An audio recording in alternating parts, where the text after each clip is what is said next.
Well, kali ini gue akan membahas alur cerita film Bunraku. So check it out.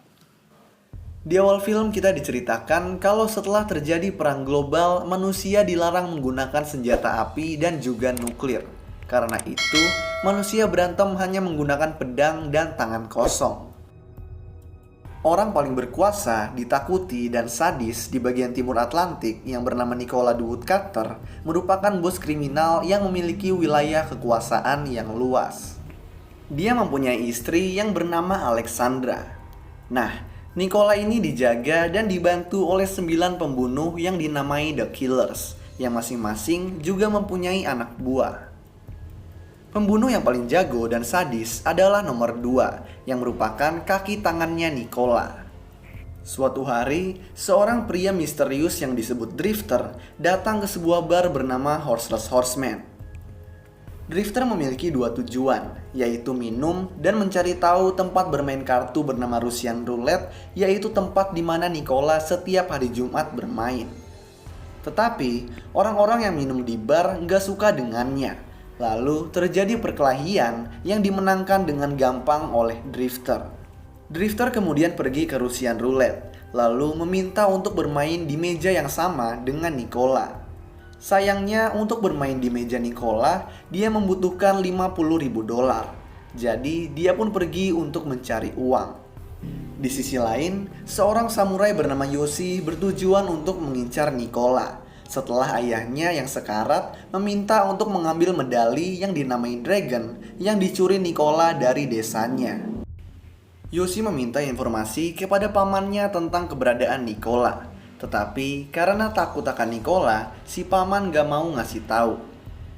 Tiba-tiba beberapa pasukan merah yang merupakan anak buah nomor 2 datang dan berlaku semena-mena, yang menyebabkan Yoshi menghajar mereka. Anak pamannya Yoshi yang bernama Momoko memberi sedikit informasi, yaitu markas pasukan merah. Di sana, Yoshi meminta lokasi medali Dragon, tetapi di sini dia dikenali oleh salah satu pasukan merah yang dia hajar, dan kemudian terjadilah perkelahian yang kemudian dimenangkan oleh Yoshi. Yoshi kemudian pergi ke bar Horseless Horseman, di mana dia bertemu dengan bartender bar yang sebelumnya juga bertemu dengan Drifter. Yoshi bertanya kepada bartender tentang keberadaan Nicola, dan di saat itu juga Drifter datang kembali ke bar. Nah, karena dua-duanya berbicara sesuatu yang berkaitan dengan Nicola kepada si bartender pun menghubungkan mereka berdua untuk berbicara.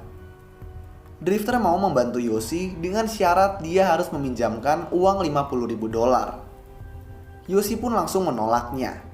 Nah, percakapan mereka yang gak baik ini diselesaikan dengan perkelahian yang hasilnya pun seri karena mereka berdua sama-sama kuat. Setelah perkelahian ini, mereka berdua pun menghormati satu sama lain. Di sisi lain, pasukan merah yang dihajar oleh Yoshi mengadu kepada nomor 2. Karena tahu anak buahnya cupu, nomor 2 meminta bantuan para polisi yang juga tunduk kepada Nicola. Di saat Yoshi berjalan pulang, para polisi mencegatnya. Di sini Yoshi menghajar 4 polisi, tetapi si bartender yang ada di situ bilang kepada Yoshi untuk jangan melawan, dan Yoshi pun dibawa ke penjara khusus. Si bartender kemudian pergi dan mendatangi Drifter untuk memintanya menolong Yoshi. Dengan gampang, Drifter pun pergi ke penjara, menghajar para polisi dan membawa Yoshi kabur. Drifter dan bartender membawa Yoshi yang habis dibius ke tempat paman Yoshi. Di sana, Drifter mengambil uang $50.000 dari saku Yoshi tanpa bilang-bilang, lalu pergi ke Russian Roulette. Dia pun akhirnya diperbolehkan untuk main di meja Nicola. Tetapi Nicola yang udah diberitahu oleh nomor 2 tentang Drifter dan Yoshi tidak hadir secara langsung, melainkan memandu anak buahnya untuk bermain lewat TV. Permainan dimulai, dan Nicola yang gak pernah kalah bermain kartu berhasil Drifter kalahkan terus-menerus, sehingga Drifter pun mendapatkan uang yang banyak.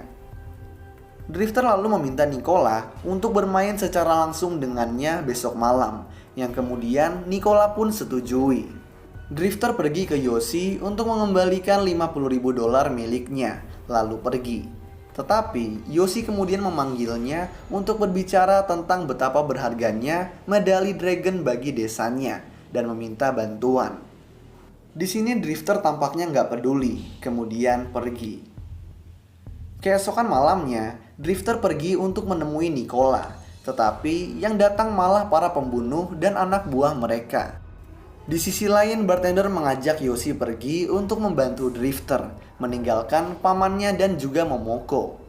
Nah, akibatnya, gak lama kemudian nomor 2 dan anak buahnya datang ke tempat paman Yoshi, meminta lokasi keberadaan Yoshi. Karena gak mau ngasih tahu, si paman pun dibunuh dan Momoko diculik. Yoshi diantar Drifter pergi ke tempat pamannya, dan menemukan kalau pamannya telah dibunuh dan Momoko telah diculik. Yoshi yang selalu penyabar dan jarang menggunakan pedang, akhirnya mengambil pedangnya dan bersiap untuk balas dendam. Tetapi, bartender dan Drifter menyuruhnya untuk menahan diri. Lalu, bartender membawa mereka berdua ke markas rahasia Liga Pertahanan Proletariat, yaitu pasukan yang gak suka dengan Nicola yang telah berlatih dan bersiap untuk hari ketika mereka akan bangkit dan melawan Nicola. Bartender mengajak Drifter dan Yoshi bertemu dengan Jenderal Proletariat yang tahu di mana kastil Nicola berada serta kamp penghubung yang dihuni oleh pasukan merah. Proletariat dengan adanya Drifter dan Yoshi merasa udah siap, lalu membuat rencana serangan kepada Nicola. Sementara itu, nomor 2 membawa Momoko ke rumah bordil Nicola di camp untuk dijadikan pelacur. Setelah bersiap-siap, proletariat melakukan serangan mendadak terhadap pasukan merah di camp mereka dan akhirnya mengalahkan mereka. Tetapi, rumah bordil terbakar karena Yoshi telah menembakkan panah api ke atapnya sebelum serangan tersebut. Bartender pergi ke rumah bordil dan membebaskan Momoko. Tetapi, ketika dia mencoba untuk pergi, dia melakukan kontak mata dengan Alexandra yang ternyata dulunya pernah memiliki hubungan asmara dengannya. Saat bartender memanggilnya, puing-puing yang terbakar jatuh di antara mereka.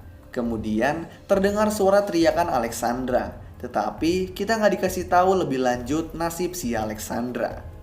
Di sisi lain, Drifter dan Yoshi pergi sendirian ke kastil Nicola melalui rute rahasia, dan setelah masuk ke dalam, mereka melewati beberapa anak buah Nicola. Lalu mereka pun bertemu dengan nomor 2. Yoshi menangani nomor 2, sementara Drifter pergi ke kamar Nicola. Nah, setelah berbicara sebentar, Nicola melemparkan kapak ke dada Drifter, sehingga Drifter pun jatuh. Sementara itu, setelah pertarungan panjang, Yoshi berhasil membunuh nomor 2, lalu pergi ke Nicola dan menembakkan panah ke lehernya yang memotong medali Dragon yang dikalungi Nicola. Drifter yang lemah kemudian mengambil panah lain yang diarahkan Yoshi ke Nicola, mematahkan kepalanya dan bersiap melawan Nicola yang juga bersiap dengan kapaknya. Nah, di saat Nicola ingin mengayunkan kapaknya, Drifter dengan cepat menusuk tenggorokan Nicola, membuatnya mengalami pendarahan yang cukup besar. Di saat Nicola berdarah sampai mati di lantai, Drifter mengeluarkan kapak dari dadanya dan meletakkannya di atas dada Nicola. Drifter lalu mengatakan kepada Nicola kalau dia mengincarnya karena Nicola telah membunuh ayahnya bertahun-tahun yang lalu. Yoshi kemudian meraih medali Dragon dan kemudian mereka berdua pun pergi. Beberapa hari kemudian, Yoshi bersiap untuk kembali ke Jepang. Dan Momoko memutuskan untuk tinggal dan membuka restoran bar sushi gabungan dengan bartender. Sementara Drifter bersiap untuk meninggalkan kota juga. Kemudian bartender pun mendoakan keberuntungan bagi Drifter dan Yoshi dalam perjalanan mereka. Dan para pria tersebut saling mengucapkan selamat tinggal lalu berpisah. Lalu film pun selesai. So, itulah alur cerita film Bunraku. Kalau kalian punya rekomendasi film lain yang mau gue jelasin alur ceritanya, kalian bisa tulis di kolom komentar di bawah. Dan kalau kalian suka sama video ini, kalian bisa klik tombol like dan juga klik tombol subscribe supaya bisa mendapatkan update-update tentang video-video gue selanjutnya. So, thanks guys for watching. I hope you enjoy and peace out.